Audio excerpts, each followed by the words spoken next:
There's a specific kind of person you've probably met without realizing it. They're warm but not close, kind but not open, present but somehow always a little far away. And the strange thing is, the more emotionally intelligent someone becomes, the more distant they often seem.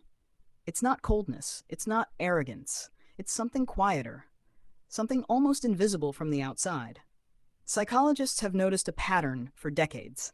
The people who feel the most tend to speak the least about it. But why? Why would the ones who understand emotions the deepest be the ones who pull away the most? And more importantly, what if you're one of them and you never realized why people keep saying you seem hard to read? To understand this, we have to look at something most people misunderstand about emotional intelligence. Most people think emotional intelligence means being expressive, outgoing, warm, quick to open up. But research suggests the opposite. High emotional intelligence often makes someone quieter, more careful, more observant. Because when you can feel the emotional weight of a room, you learn very quickly that not everything needs to be said. Neuroscientists call this heightened awareness affective empathy. It's the brain's ability to feel what someone else feels, almost like emotional Wi-Fi. And when that emotional Wi-Fi is strong, being around people isn't relaxing. It's information overload, which is why after even a normal social evening, they need silence the way most people need sleep. But that's only part of the story, because there's a second, deeper reason emotionally intelligent people seem distant. And it has nothing to do with other people. It has to do with what's happening inside them. All the time, quietly. Neuroscience has a name for it, the default mode network. The part of your brain that lights up when you're not focused on anything in particular. It's the part of you that daydreams, replays conversations, imagines what someone meant when they paused for half a second too long. In emotionally intelligent people, this network runs constantly. Even when they look calm, their mind is running a quiet, endless analysis. And when your inner world is that loud, the outer world starts to feel like a place you visit, not a place you live in. But psychology discovered something even stranger. The more accurately you can sense other people's emotions, the more careful you become with your own. Because you already know how words land. You already know how quickly a small comment can bruise someone. So you filter, you soften, you pause.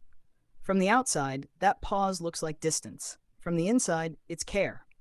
There's a term for this in social psychology, emotional labor.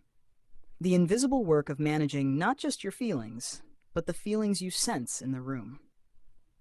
Most people carry their own emotions. Emotionally intelligent people carry everyone's, quietly, without ever being asked. And after years of that, silence stops feeling like loneliness. It starts feeling like rest. But here's where it gets more complicated. The very same trait that makes someone emotionally attuned also makes them harder to reach. Because when you can predict how someone will react, you also learn how to protect yourself from those reactions. You share less, not because you don't trust, but because you've seen what happens when you trust the wrong way. Attachment theory calls this earned avoidance, a learned quietness, a protective distance built out of years of feeling too much, too often around people who didn't notice. And this is where most people start recognizing themselves. Maybe you've been called too quiet your whole life. Maybe people say you're hard to read. Maybe you've heard you seem far away, even when you're right here. And maybe for years you thought something was wrong with you, when in reality your nervous system was just processing more than most people around you. But the real reason emotionally intelligent people seem distant is even deeper than that. It's not just what they feel, it's how honestly they see. They notice contradictions in what people say.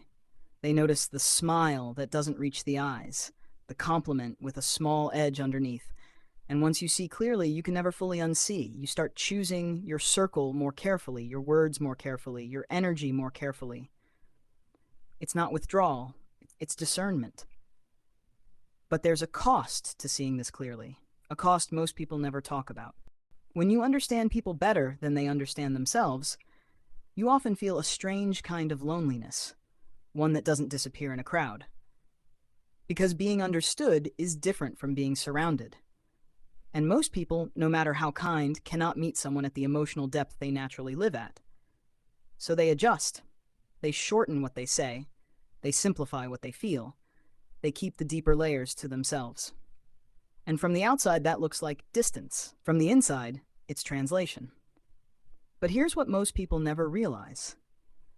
Emotionally intelligent people aren't distant because they don't care. They're distant because they care too precisely. They're not avoiding connection. They're waiting for the kind of connection that doesn't require them to shrink. And when they finally find someone who can meet them in that quiet, honest space, something remarkable happens. The distance disappears. The quietness opens. And what looked like coldness reveals itself as one of the deepest kinds of love a person can offer. A love that pays attention. So maybe the next time someone in your life seems a little far away, ask yourself a different question. Not, why won't they open up? But what are they quietly protecting? And maybe the next time you feel distant yourself, don't be so quick to call it a flaw. Sometimes distance isn't a wall. Sometimes it's a window that only opens for the right person at the right moment, in the right silence. So here's the question I'll leave you with tonight. When you go quiet around people, is it because you don't feel enough? Or because you feel everything and no one has ever noticed? Share your answer in the comments. Your words might be the mirror someone else has been waiting to look into. And if this video quietly named something you've carried for a long time, consider subscribing.